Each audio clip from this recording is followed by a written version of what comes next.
Net present value analysis is an analysis that is a life cycle costing analysis. That means that it is an analysis that looks at the change over the entire lifetime of the change being into effect.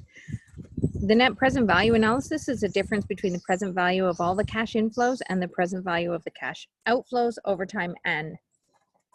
It's not used in one case, it's used to compare more than one scenario. So it's used to compare two or three scenarios to figure out which one adds more value to the company in the end. So which project is more profitable compared to the other one or compared to doing nothing.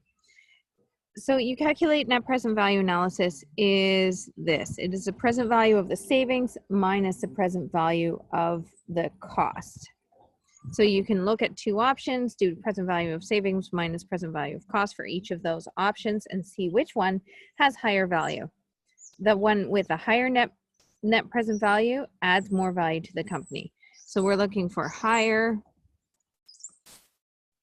NPV means adds more value.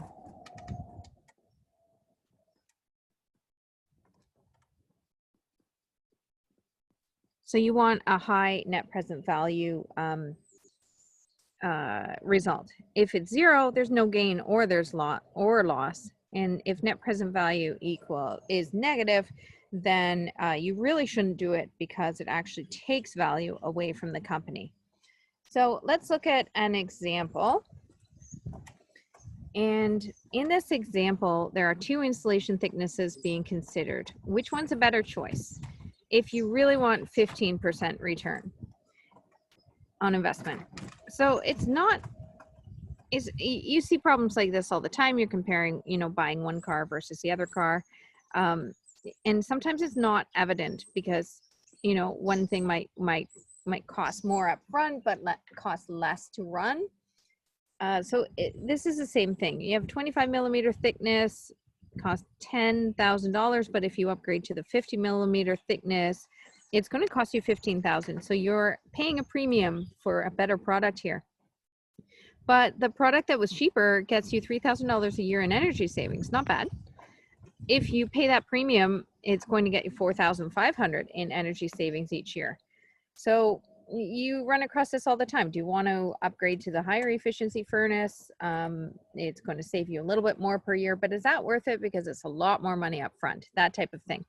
But the thing to remember is that in net present value analysis, N must be the same for both scenarios. So if you're coming across a situation where now if you buy the premium product, it's going to last twice as long as the first product, then that's a completely different analysis. So you don't use net present value.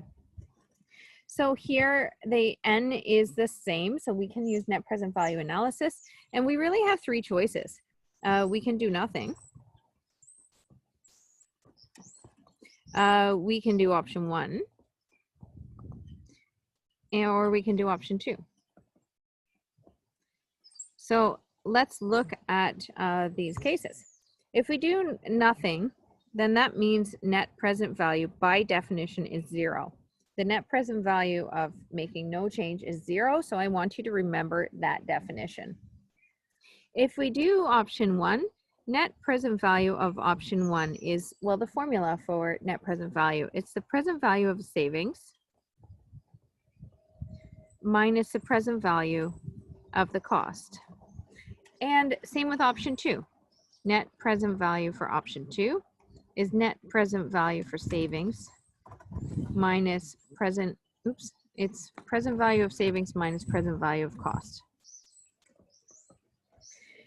And in the case of option 1 and option 2, you need to use the table or the formula where you know A and you want P, the present value. You know A is here. And you know I, because you want a return of 15%. And you know N, so you're literally using the pain equation here. N is equal to 5 years here. And then what is the present value of the cost? Well, if you're paying $10,000 in capital, that's right now. Right now means present value because that's presently. So it's minus 10,000. If I look this up, well, I know it saves me $3,000 per year. And if I look up this value in the charts, it's P given A for 15% for N equals 5. If I look this up and compute it, I'm going to get $56. As opposed to over here, I'm going to use the same formula. But the present value of this cost is $15,000. The capital expense is $15,000. So I better hope that this $4,500 is worth it. Let's see, it's going to be P given A, 15% for 5 years.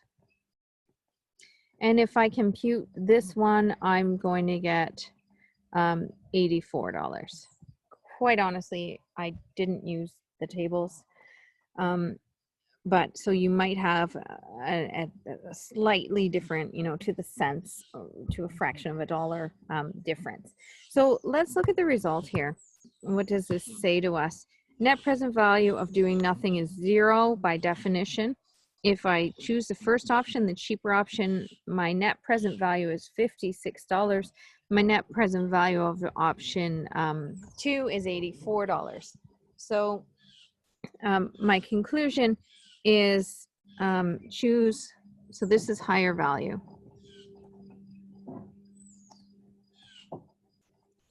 So I'm going to say it adds higher value to the company.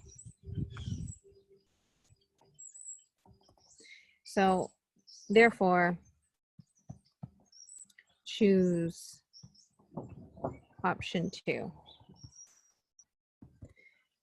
So it's a very useful analysis. You will come across situations in life where you will ask yourself, is it worthwhile to pay more for a little bit of a savings each time period? Now, I know that you're wondering right now, what is this $84? And what is this $56? Is that how much I get every month? Is that my tip for doing this work? What literally does $84 mean? This does not mean really anything. Like this is not a cash flow. Not a cash flow. Yeah, this is a formulated analysis where a higher number means more value.